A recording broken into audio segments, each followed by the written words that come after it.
E aí, meus queridos, como é que vocês estão? Vocês estão de buenas? Estão de boas aí? Hoje não tem joguinho do Barça? Pois é, né? Mas, cumprindo aqui com a minha palavra, eu disse que ia voltar a trazer vídeos constantemente aqui pra vocês. Minha meta é tentar fazer um vídeo por dia sobre algum tema que tá em alta sobre o Barça, alguma coisa, algum assunto, algo que eu quero comentar, eu vou seguir nessa pegada, tá? Se funcionar, se vocês curtirem, comenta aí o que vocês acham, beleza? Hoje, no assunto do vídeo, eu queria falar sobre o Barça. Vamos conversar sobre o Barcelona, que tá mostrando um nível de jogo muito aquém do que a gente esperava, né? Nesse momento da temporada passada, por exemplo, o Barcelona estava em outra rotação, estava em outro nível, com uma quantidade de volume de jogo muito mais impressionante do que a gente está vendo nessa temporada. Por que isso tá acontecendo? É isso que a gente vai conversar hoje, né? Inclusive. Caso seja a primeira vez que você está pisando aqui, seja muito bem-vindo. Eu sou o Peter, um humilde torcedor do Barça aqui. Beleza, rapaziada? Rapaziada, vamos lá. Quais são as diferenças? Primeiro vamos pontuar elenco, né? As diferenças de elenco da temporada passada para esta. Não teve tantas assim. Teve basicamente duas modificações. A primeira é uma saída. A gente perdeu o Iñigo Martínez, que era um titular absoluto do nosso time. A saída do Iñigo Martínez, ela prejudica o Barcelona de duas formas. A primeira, organização defensiva.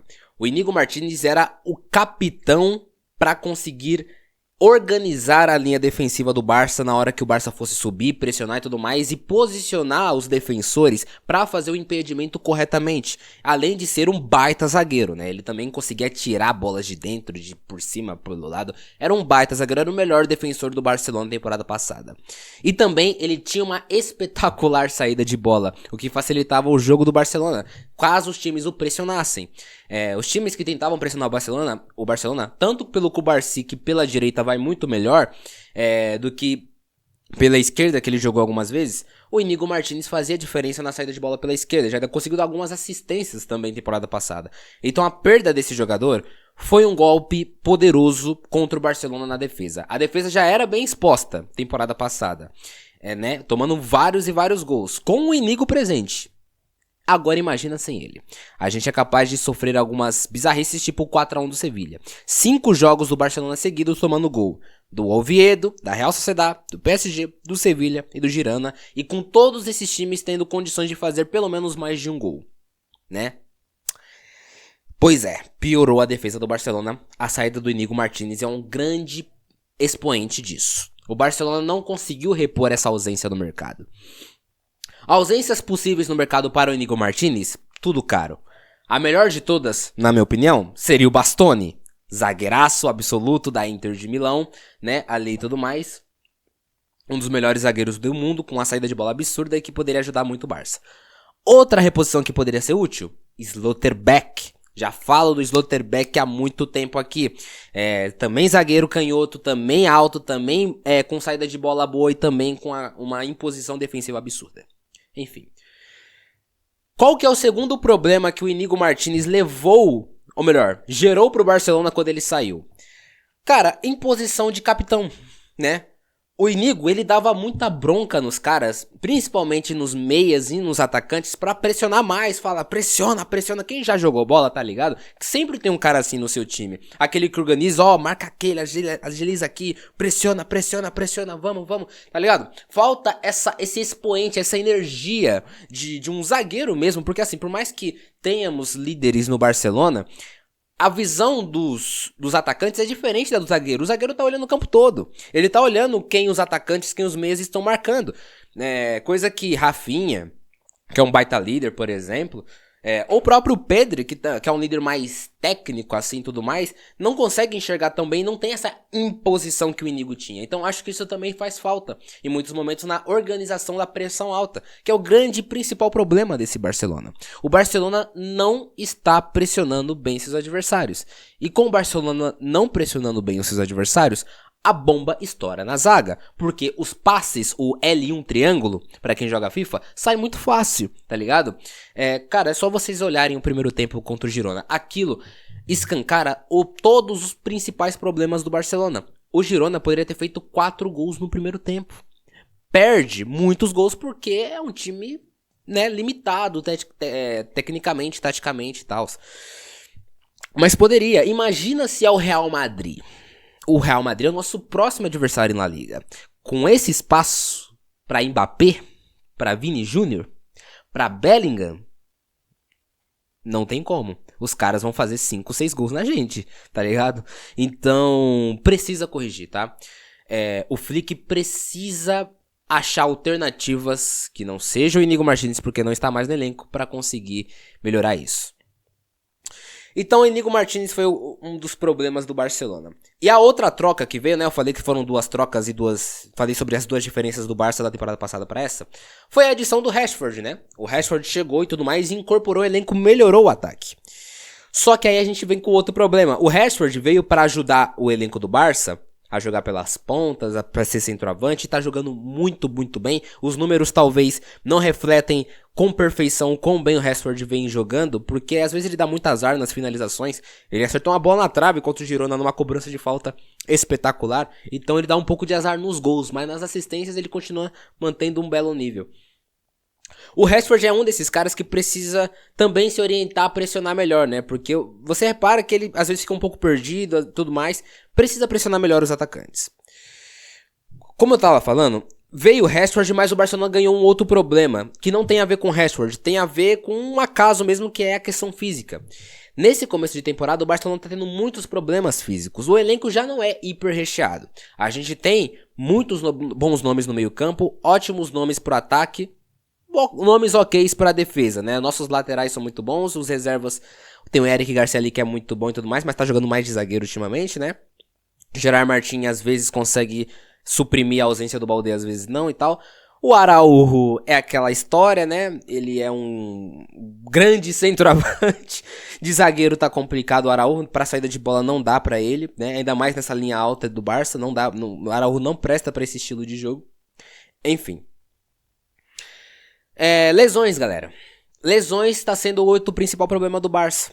Apesar do Barça ter um bom elenco recheado, com a ausência de Rafinha, com o Lamine 50%, ele voltou, mas não voltou totalmente, ele precisa recuperar a melhor forma dele física mesmo.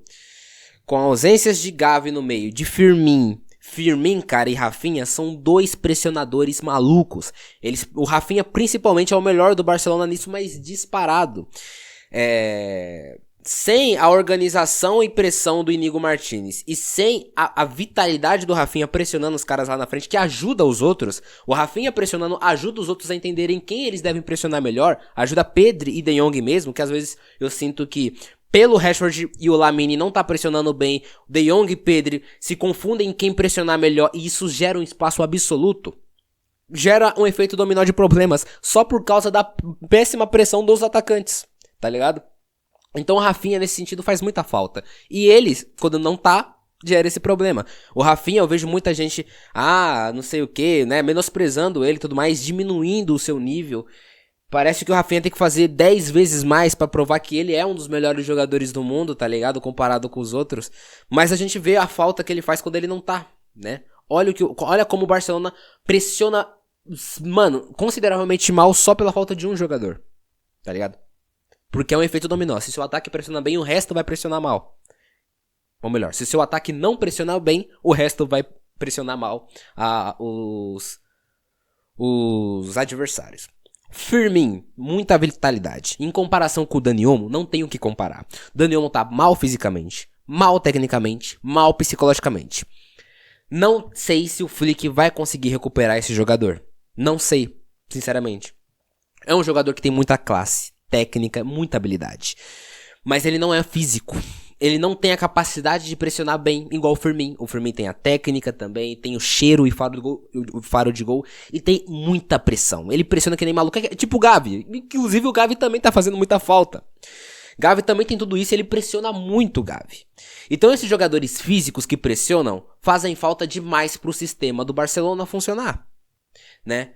Então eu acho que esse combo de péssimas pressões, de falta da liderança de bronca mesmo e tudo mais, a falta até mesmo do Flick, eu vou pontuar sobre o Flick aqui nesse final de vídeo, de conseguir ajudar esses jogadores a terem a consciência que eles precisam pressionar. Claro que a partir disso o técnico não tem muito o que fazer. Ele dá a instrução, os jogadores precisam seguir. Se os jogadores não seguem e tudo mais, aí não dá pra culpar o técnico, né?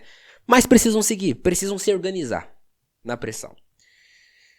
Então é isso, né? Eu acho que, de resumo, é isso que tá fazendo o Barça jogar tão mal. Porque uma coisa desencadeia a outra, que vai desencadeando a outra, que vai desencadeando a outra. Quando as coisas não estão dando certo, toma muitos gols, joga mal, confiança cai, time joga mal. É sempre um efeito dominó retroativo, destrutivo. Sobre o Flick. O Flick, cara, ele é um baita técnico, muito bom e tudo mais. Deu essa filosofia agressiva pro Barcelona de muitos gols e tal. Mas ele precisa ser capaz de conseguir entender algumas questões do jogo. Se o nosso plano A é o principal e os jogadores não estão conseguindo executar, não estão confiantes, está acontecendo uma tragédia em campo, o Flick ele tem que ser capaz de ter um plano B. Seja lá qual seja esse plano B, segurar mais a bola, ficar um pouco mais atrás da linha de campo esperando o adversário e pressionar a partir daí, não sei. Pensar em alguma coisa que faça sentido com o Barcelona e seu DNA. Porque quando não dá certo o plano A, o time é humilhado. 4-1 pro Sevilha. 2-1 pro PSG, com o PSG com metade dos titulares fora, na nossa casa. Com o time jogando mal. Então o Flick precisa se completar como técnico nesse sentido, na minha visão. É muito importante um time, galera, ser capaz de executar outras coisas, outras formas de jogar dentro de uma competição. Porque é isso que vai dar pra gente títulos como a Champions League. O PSG não ganhou jogos na Champions no mata-mata de uma forma só. Foi no contra-ataque, foi se defendendo muito bem, foi pressionando muito alto e várias outras formas. Isso é um time mais completo. É isso que vai te dar mais chances de ganhar. Mais chances de se adaptar ao que está acontecendo no jogo. Porque tem dia que você não vai estar jogando bem. E quando você não está jogando bem, você tem que depender de alguma coisa. E essa coisa geralmente é a tática. Mas se não tem segunda tática e a primeira está dando certo, o que você faz? Você fica perdido em campo. Então é isso, meus amigos. Acho que eu falei tudo que eu queria falar aqui nesse começo de vídeo. Nesse vídeo aqui, né? Nessa nova sequência de vídeos.